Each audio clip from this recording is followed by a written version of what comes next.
आज दिला शिवाबाईला पेरा न कला ऐकतं. दुपारच्या आलतो ट्युशनला बघतो तो सरके असं बघतं नाही बघा डांडूक वरती घालती करतं नाही हो तो सांगायलाच नको इथं झोपतं नुसतं ताणून. आणि यांचा बाई काय आलं का जास्त नुसतं खादीला सुटल्या रात दिस बाई ट्युशनला येताना खायला येताना काही समजत ना. सरांना आम्ही हलक्याने जेत होतो पण बाबा सरकाला ऐकतो असं मोठा आन्सर कारला बोलतो यो लर्न करा मग मला ऐकावा तवा बोलतो घरा जावा. मग पाठांतर केलं आणि दिला सरांना. मग आम्ही एंट्री मारली उसाटने अड्ड्याला शर्तीनं ना बाई आपल्या शिवाबाईला जरा फेरा टाकायचा होता. कोणचे सोबत आपले राणा सोबत मस्त की झारा खाली बांधला कशी सावली भेटेल ना आपल्या शिवाबाईला ना. कसा राणा बघा फिटनेस एक नंबर ना. आपल्या सोबत होता आर्यन आणि शुभम आणि आपला युवराज आणि लक्की आणि आपला विनय. लगेच घेतला बाई बैलाला जास्ती टाइमपास केला तर रात बीत व्हायची म्हणून बरं लवकर काम उरका. तसे काहीच गाडी सुटलेली आहे तर बघा बाई आपला शिवाबाई कसा पळाल तर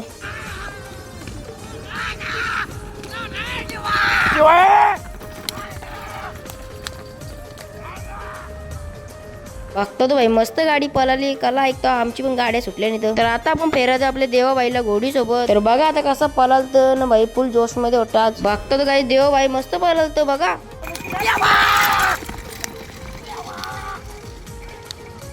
बघतो तो गाईज तो वर्षीच बघतो. मग गाईज कसं वाटलं तुम्हाला आपला आजचा ब्लॉग नक्की सांगा कमेंट मध्ये. त्याच्या आधी लाईक करा, युट्यूबला सबस्क्राईब करा, इंस्टाला फॉलो करा. चला गाईज आता यासाठी बाय बाय.